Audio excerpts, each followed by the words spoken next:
Hello दोस्तों, nimble notes में आपका स्वागत है। आज हम अर्थशास्त्र एनसीईआरटी क्लास 9 की 4th चैप्टर भारत में खाद्य सुरक्षा के इम्पोर्टेंट टॉपिक को अच्छे से समझेंगे। तो चलिए इस चैप्टर के बारे में कुछ महत्वपूर्ण बातें जानते हैं। इस अध्याय में हम सबसे पहले पढ़ेंगे कि खाद्य सुरक्षा क्या है। उसके बाद हम जानेंगे कि खाद्य सुरक्षा क्यों जरूरी है।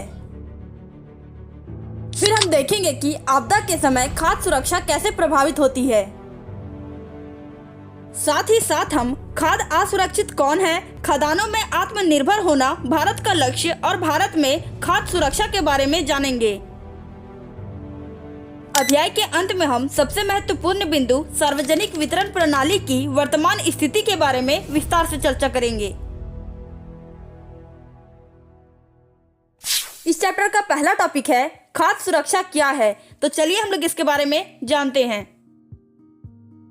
खाद्य सुरक्षा का मूल अर्थ है सभी लोगों को हर समय भोजन उपलब्ध हो, उन तक उनकी पहुंच हो और वे उसे खरीदने की क्षमता रखते हो। खाद्य सुरक्षा केवल 2 समय का भोजन जुटाना नहीं, बल्कि यह एक व्यापक कल्पना है जिसके 3 मुख्य पहलू हैं। पहला, उपलब्धता। देश में पर्याप्त खाद्य उत्पादन, आयात और सरकारी भंडारों में स्टॉक का होना। दूसरा, पहुंच। यह सुनिश्चित करना कि खाद्य प्रत्येक व्यक्ति तक पहुंच सके। और तीसरा, क्षमता। लोगों के पास पर्याप्त और पौष्टिक भोजन खरीदने के लिए आवश्यक धन का होना। जब भी अनाज के उत्पादन या वितरण में समस्या आती है तो गरीब परिवार सबसे अधिक प्रभावित होते हैं। किसी देश में खाद्य सुरक्षा तभी सुनिश्चित मानी जाती है जब पर्याप्त खाद्य उपलब्ध हो, लोगों में उसे खरीदने की क्षमता हो और खाद्य की उपलब्धता में कोई बाधा ना हो।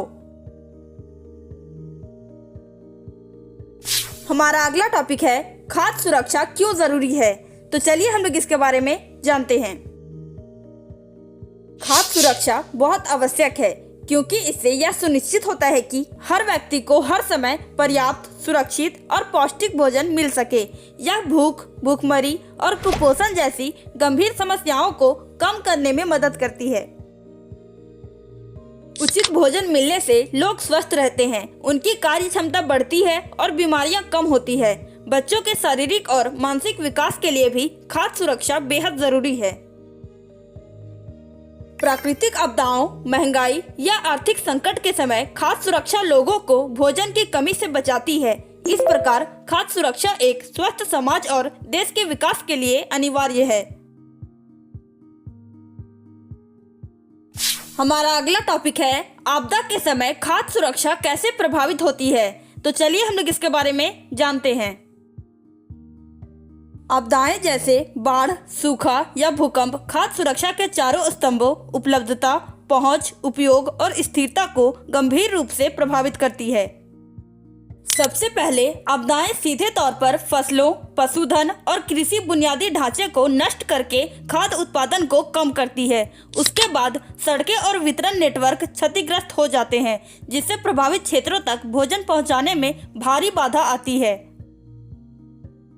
इन रुकावटों के कारण बाजार में खाद्य वस्तुओं की कीमतें तेजी से बढ़ जाती है।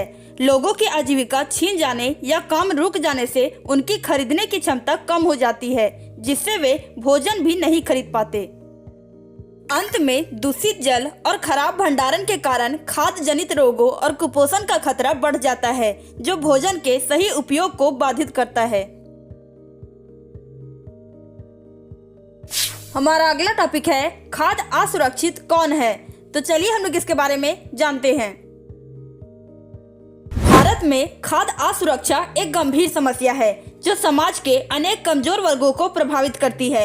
यद्यपि देश में पर्याप्त खाद्यान्न उपलब्ध है, फिर भी बहुत से लोग भोजन और पोषण की कमी से जूझ रहे हैं।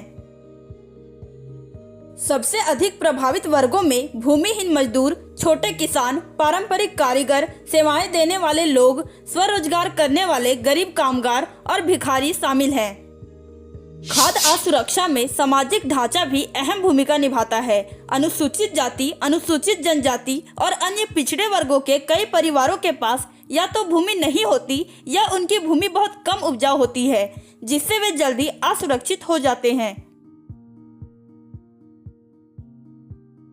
हमारा अगला टॉपिक है खदानों में आत्मनिर्भर होना भारत का लक्ष्य। तो चलिए हम लोग इसके बारे में जानते हैं। स्वतंत्रता के बाद भारत ने खदानों में आत्मनिर्भरता को अपना प्रमुख लक्ष्य बनाया। इस उद्देश्य को प्राप्त करने के लिए भारतीय नीति निर्माताओं ने कृषि क्षेत्र में एक नई रणनीति अपनाई, जिसका परिणाम हरित क्रांति के रूप में सामने आया। इस क्रांति ने विशेष रूप से गेहूं और चावल के उत्पादन में वृद्धि की। तत्कालीन प्रधानमंत्री इंदिरा गांधी ने जुलाई 1968 में गेहूं क्रांति नामक विशेष डाक टिकट जारी करके कृषि में इस प्रभावशाली प्रगति को आधिकारिक मान्यता दी। गेहूं की सफलता के बाद चावल के उत्पादन में भी ऐसी ही वृद्धि दर्ज की गई। यह रणनीति भारत को खाद्य सुरक्षा की दिशा में ले जाने में सहायक सिद्ध हुई। हमारा अगला टॉपिक है भारत में खाद्य सुरक्षा। तो चलिए हम लोग इसके बारे में जानते हैं। देश भर में उपजाई जाने वाली विविध फसलों के कारण भारत पिछले 30 वर्षों के दौरान खदानों के मामले में आत्मनिर्भर बन गया है।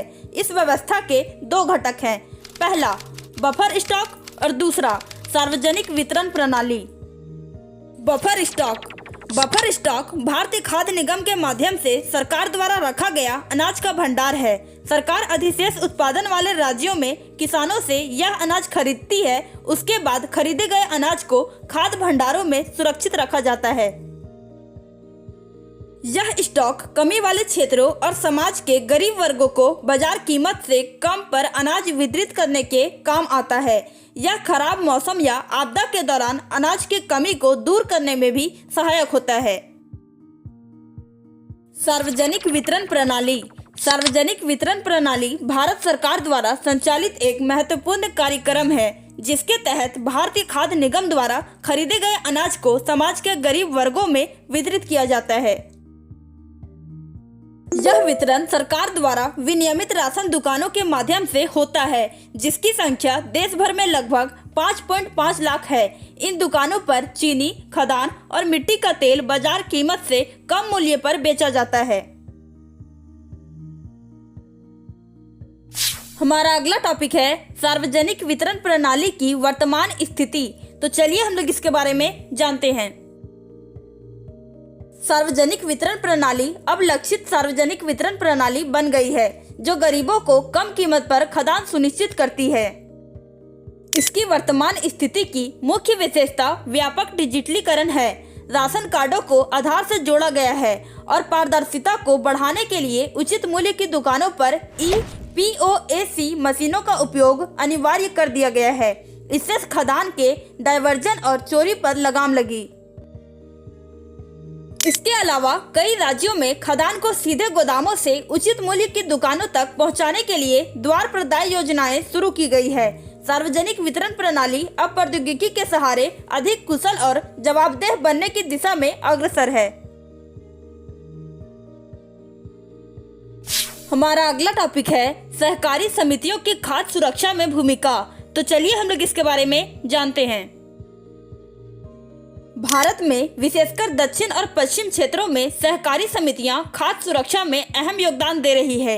ये समितियां गरीबों के लिए कम कीमत पर खाद्यान्न बेचने वाली दुकानें चलाती है। जैसे तमिलनाडु की लगभग 94% राशन दुकानें सहकारी समितियों द्वारा संचालित है। दिल्ली की मदर डेयरी नियंत्रित दरों पर दूध और सब्जियां उपलब्ध कराती है। इसके अलावा महाराष्ट्र में एकेडमी ऑफ डेवलपमेंट साइंस गैर सरकारी संगठनों के माध्यम से अनाज बैंकों की स्थापना कर रही है। यह पहल खाद्य सुरक्षा सुनिश्चित करने का एक सफल और अभिनव तरीका है। ओके दोस्तों, इस चैप्टर के इम्पोर्टेंट टॉपिक को आप एक बार फिर से देख लें, ताकि आपको पता चले कि आपने इस चैप्टर में कौन कौन से टॉपिक को समझा है।